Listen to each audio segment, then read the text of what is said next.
Hello दोस्तों, कैसे आप लोग। स्टार्ट करते हैं आज पार्ट 2, जिसमें आज सबसे पहले हम लोग पढ़ेंगे कूलॉम का नियम।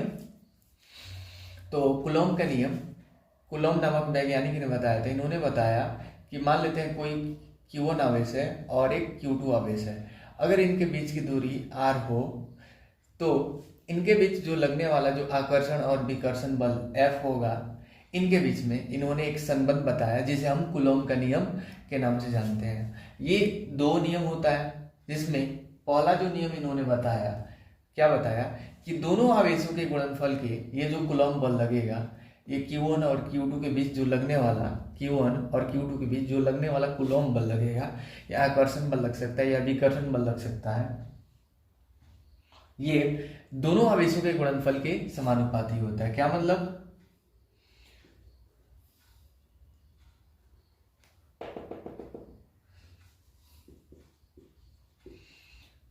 आकर्षण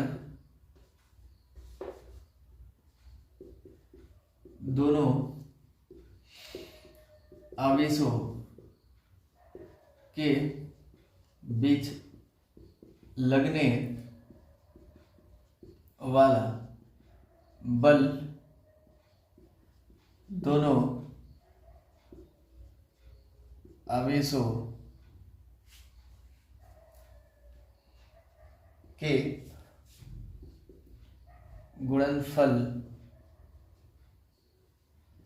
के समानुपाती होता है।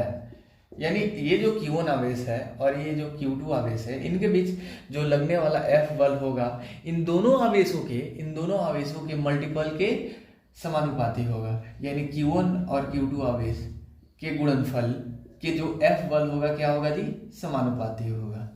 पहला ये नियम बताया था। दूसरा नियम इन्होंने क्या बताया, दूसरा नियम में बताया कि इनके बीच की दूरी जो r है, यहाँ Q1 से Q2 के बीच की जो दूरी r है, अब इनके बीच जो लगने वाला बल होगा, इन दोनों आवेशों के बीच की दूरी की ये वर्ग के व्युत्क्रमानुपाती होगा। इसका मीनिंग बताऊंगा। इसका मीनिंग सबसे पहले समझ जाइए। यानी इसका मीनिंग क्या होगा, अगर Q1 और Q2 का मान अगर हम इंक्रीज करें तो F का भी मान क्या होता है, इंक्रीज होता है। दूसरा नियम क्या कहता है, जो आकर्षण बल होगा, क्या होगा, आकर्षण, यानी दूसरा नियम कहता है कि कूलॉम बल जो होगा, यानी कूलॉम बल, यानी जो इनके बीच जो लगने वाला जो भी आकर्षण या विकर्षण बल होगा, क्या होगा, दोनों आवेशों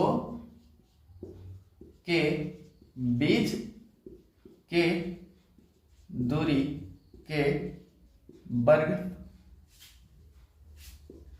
के व्युत्क्रमानुपाती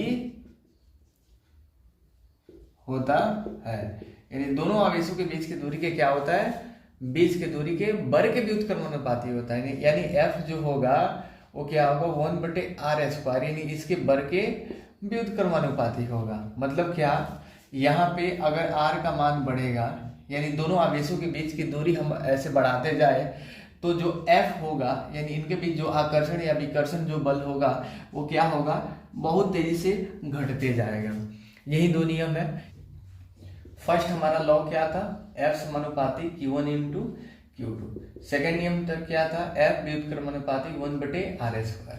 अगर ये इक्वेशन हमारा 1 है, ये 2 है, अगर दोनों इक्वेशन को हम एक साथ इक्वेट कर देंगे तो F समानुपाती Q1 इंटू Q2/r² होगा। क्या होता है, जब समानुपाती का चिन्ह हटता है तो दोस्तों क्या होता है, कोई ना कोई एक कांस्टेंट वैल्यू आता है Q1 इंटू Q2/r²।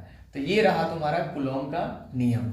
इसमें हम लिख सकते हैं, जहां F क्या है, जहां F क्या है, कूलॉम बल है, दोनों आवेशों के बीच लगने वाला आकर्षण या विकर्षण बल है, जिसको हम कूलॉम बल के नाम से जानते हैं। और Q1 एंड Q2 क्या है, तुम्हारा आवेश है, आवेश के परिमाण है, ठीक है। और R क्या है, Q1 एंड Q2 के बीच के दूरी। ठीक है, आई होप इतना समझ में आया होगा। और फाइनली ये क्या है, एक प्रकार के स्थिरांक है। क्या है? स्थिरांक है। इसके बारे में अभी चर्चा करेंगे। चलिए अब हम बात करते हैं कि बराबर होता है दोस्तों 1/4 पाई एप्सिलॉन नॉट होता है। क्या होता है? 1/4 पाई एप्सिलॉन नॉट, जिसका मान होता है 9 × 10⁹ न्यूटन मीटर स्क्वायर पर कूलम स्क्वायर। इतना इसका वैल्यू होता है। अब इसमें एक और चीज है, ये एप्सिलॉन नॉट क्या है? ये क्या है? इसे बोलते हैं हम निर्वात की विद्युतशीलता। ये क्या है दोस्तों? निर्वात की विद्युतशीलता है। निर्वात की विद्युतशीलता है। इतना समझ में आ गया। अब इसकी जो मान होता है एप्सिलॉन नॉट का 8.85 × 10⁻⁻12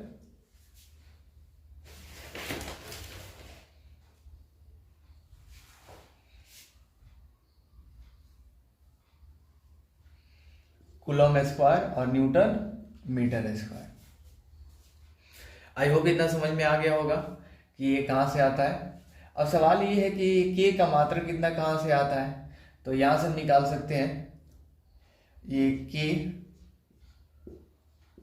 का मात्रक निकाल लेते हैं।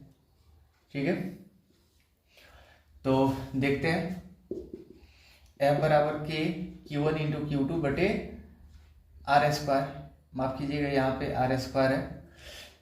देखते हैं तो के बराबर क्या होगा दोस्तों? के बराबर क्या होगा? R स्क्वायर यहाँ आ जाएगा, तो F R स्क्वायर और Q1 × Q2 क्या हो जाएगा? नीचे आ जाएगा। तो इस प्रकार हम देख सकते हैं के का मात्रक अगर निकालना चाहें तो क्या होगा? के का मात्रक देख लेते हैं। एफ का मात्रक क्या होता है? न्यूटन।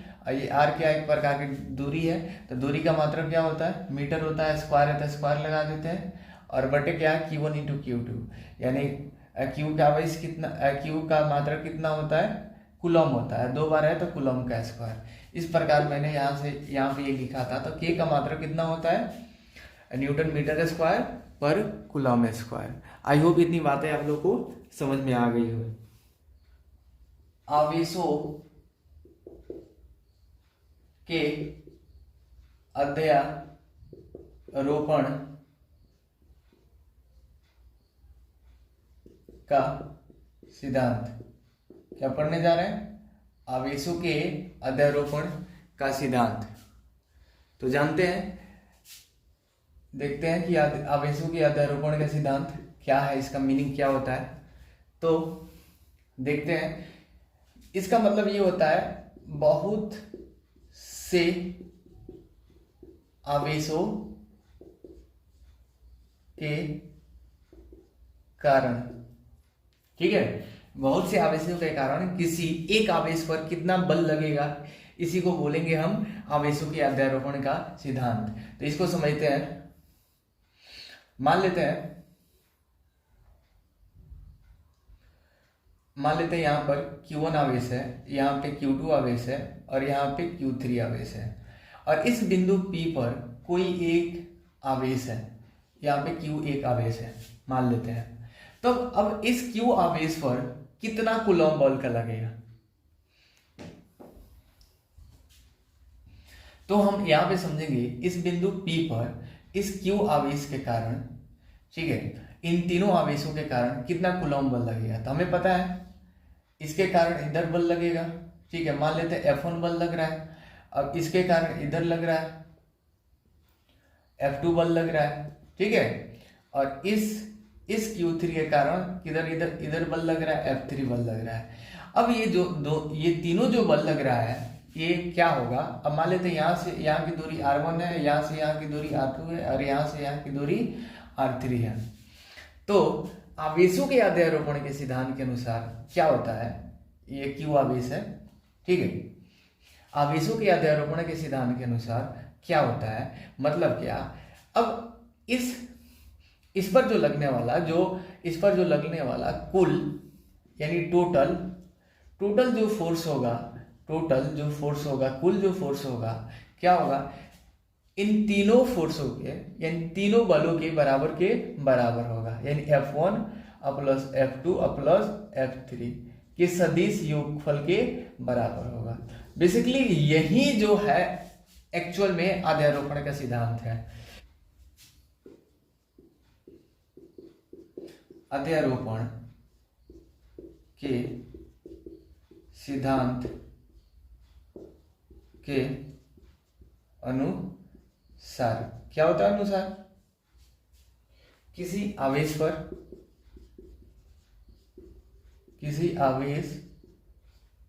पर परिणामी बल अन्य आवेशों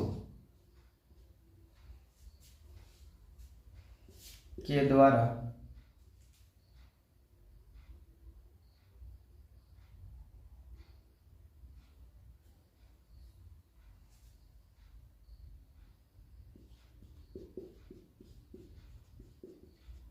लगने